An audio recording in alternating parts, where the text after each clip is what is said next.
Indonesia and Malaysia have played a leading role in Southeast Asia's rise as a global economic force, driven by strong manufacturing sectors, robust domestic markets, and critical commodity exports. With their growing economies, the two countries have also become major destinations for foreign investment in the region. To explore the economic outlook for these two neighboring countries, we're now joined by Danial Rahman, a program host at BERNAMA TV and CEO of the Asian Strategy and Leadership Institute, or Asli. Hello, good day, Danial. Thank you for joining us today on Economic Outlook. Siska, nice to be here. Thanks for having me. Greetings, warm greetings from Kuala Lumpur. All right, it's our pleasure. Now, Danial, let's begin our conversation with the broader picture. What you think is the economic outlook for Malaysia and Indonesia for the remaining of 2026? Both countries have had a stronger than expected first half than most forecasters even expected. So that's building on a very encouraging situation. Indonesia grew by 5.29% in the second quarter and on an average of 5.45% across the first half, whereas Malaysia's recent GDP results announced just a week and a half ago showed a 6% growth in quarter two, as well as a 5.7% growth for the first half. So what it shows here is that there is momentum ongoing within both countries, but we must take note that the engines of growth are very different. Indonesia's growth is domestic, largely driven by household consumption, which is more than half of GDP, therefore supported by public spending and investment. Whereas for Malaysia, a lot of it is also external, which with regards to electronic and E&E exports, semiconductor services, and also subject very much to what's currently happening globally, like the Strait of Hormuz, oil crisis and situation there. Now, for the rest of the year, the Malaysian Central Bank estimates or forecast a growth between 4 to 5%, with Indonesia made to understand between 5.6 to 6%. These are still healthy growth numbers, but it has to be cautiously seen vis-a-vis what's happening externally, more so than internally in that regard.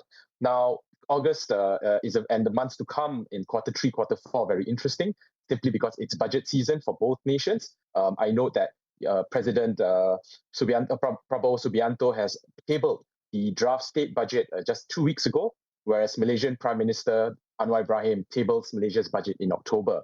Now, the budgets are very important for what happens for the rest of the year because they will indicate confidence. They will also indicate whether the government has been listening to the domestic demand, the business demands, but also whether the government will have the policy tools in place to react to the potential risks that will arise by early next year. All right, thank you for that comprehensive assessment, Danial. Now, we've seen many challenges throughout 2026, from geopolitical tensions to climate change. Now, what about the remaining of the year and maybe even all the way to 2027? What do you think are the main economic risks when it comes to Indonesia and Malaysia? Well, at this point, there are probably three things that I would like to highlight. First is the energy risk, and we see that the shock can be quite asymmetrical.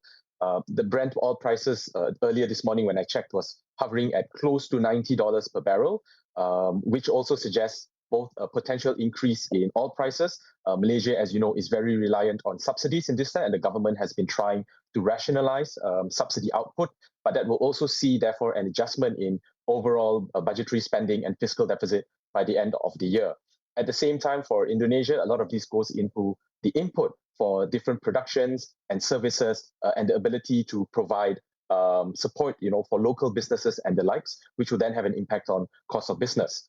The second thing is also the trade rules, or rather the uncertainty with regard to trade rules. Now, we all know that businesses can price tariffs, but businesses cannot price uncertainty. And with what's currently happening, although the discussions about American imposed tariffs has kind of taken a slightly quieter tone within this part of the region, it is still nevertheless something that is a cloud that goes through all of our businesses and all of our business considerations. So I think that's the second. The third, of course, are financing conditions, right? It's the availability of financing, both from micro SME levels all the way to state-owned enterprises, to MNCs, as well as the appetite for foreign investors to come in. Now, Malaysia, for example, has seen more of a pivot towards realizing a lot of these committed investments, whereas in Indonesia, I think very interestingly, your central bank recently announced offering high hedging incentives, right? And which I believe will have the impact on lowering the cost of risk. Several analysts have said that this is a very prudent move. So this kind of dynamism is definitely important. Why? Because it will then have an impact on investor confidence as well as confidence of the market, which tends to be a bit of a hidden hand, but an impact on how we enter and manage risk for 2027. All right, thank you, Daniel. Now moving on to the next question. There are a lot of encouraging aspects when it comes to the economic partnership between Indonesia and Malaysia. For instance, trade is projected to rise about 10% to nearly $29 billion this year, partly driven by halal and food products, among others. But beyond the headline number, which sectors do you expect where our countries can work more closely and better and stronger? Thanks, Siska. I believe this is a fantastic question simply because this is what creates high quality jobs, allows for policymakers to have focus in areas to invest in. It allows the private sector to also explore where innovation and focus should be had. So, the point you made that we are at about 30 billion, 29 billion in trade forecasted for next year is fantastic because we are strong neighbors and there's growth.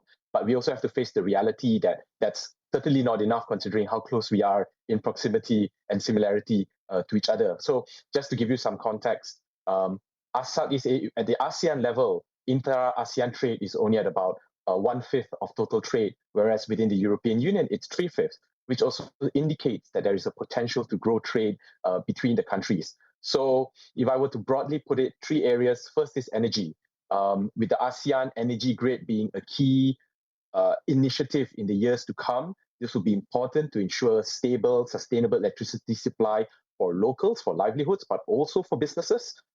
We see that Borneo, for example, is the eastern spine of the power grid. Therefore, its importance cannot be understated. I know there are several collaborations happening between Sarawak Energy and their Indonesian counterparts, and we hope to see this continue to grow.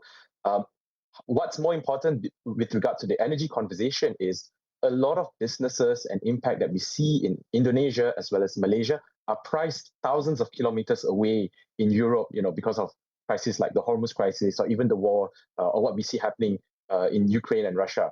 So if Malaysia and Indonesia can have stronger collaboration within the energy space, we will then be able to be greater determinants of our own energy supply systems and strategic security needs. Now, the second is, of course, palm oil. Indonesia's B50 diesel mandate took effect a couple of months ago. And between Malaysia and Indonesia, we are two of the largest production houses when it comes to palm oil. Therefore, what we do can reshape the world around us. And what we should become is price makers, especially if we act together as opposed to just price takers. And we know that within the EU, there are various sustainability benchmarks coming into play. And I think by working together, we'll be able to face these kind of price differences and price influxes. And last but not least, I just want to emphasize a bit on the halal and food security aspects. Our standards, both Indonesia and Malaysia, are globally recognized. Now, imagine if you can harmonize those standards and open up to a market of close to 2 billion consumers and businesses globally. So the potential for the halal industry is still immense out there. So those are the three areas. All right, so a lot of encouraging updates, but also more room for things to be improved. Thank you so much, Danial Rahman, host of BERNAMA TV and CEO of the Asian Strategy and Leadership Institute, or Asli, for sharing with us your time and insights. It's truly appreciated.